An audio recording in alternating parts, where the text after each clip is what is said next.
The Tale of the Wolf and the Dog. A wolf and a dog, once cousins, stood facing each other. Their eyes looked in a piercing gaze. The wolf, with a hint of curiosity, asked the dog, "Cousin, what do you think of people?" The dog lowered his eyes, his voice barely above a whisper, weighed down by exhaustion. He said, "When they want to humiliate someone, they call him a dog." His eyebrows shot up in surprise, his tail twinkling with intrusion. He was surprised. The dog's word hung in the air like a challenge, prompting the wolf to want to probe further. "You hurt their children?" the wolf asked, his voice laced with a mix of curiosity and concern. The dog shook his head and he said, "Never." The wolf gaze intensified. "You betrayed them?" Again, the dog replied, "No, never." The wolf's tone turned slightly sarcastic. "You guarded them, did you? You protected them from me all night, right?" The dog's voice remained steady, and he said, "Yes." A bitter grin spread across the wolf's face, his eyes gleaming with a mix of sadness and irony. "And tell me," he asked, "what do they call those they admire?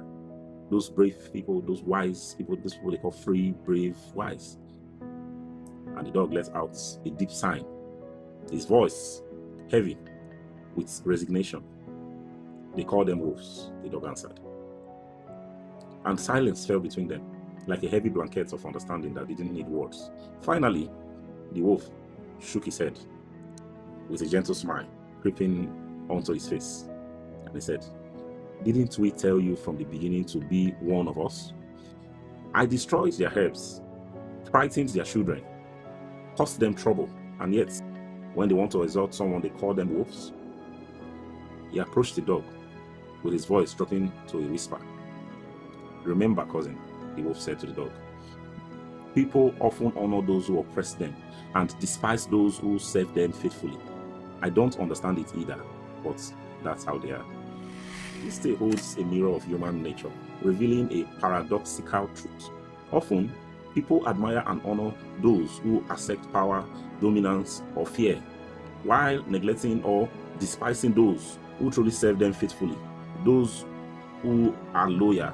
This phenomenon is reflected in various aspects of life, including politics, social dynamics, and even our own relationships.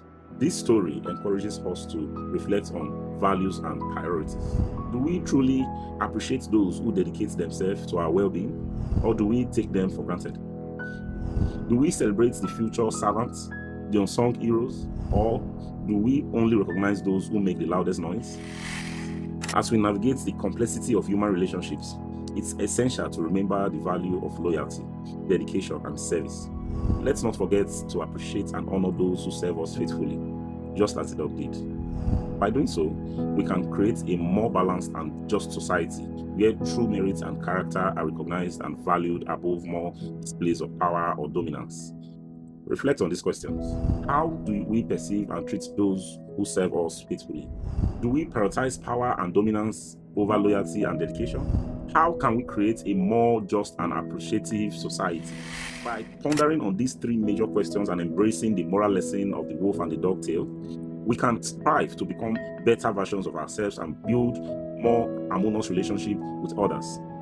Thank you. Still remain High Chief Honorable Shedrack Ajayi. See you another day.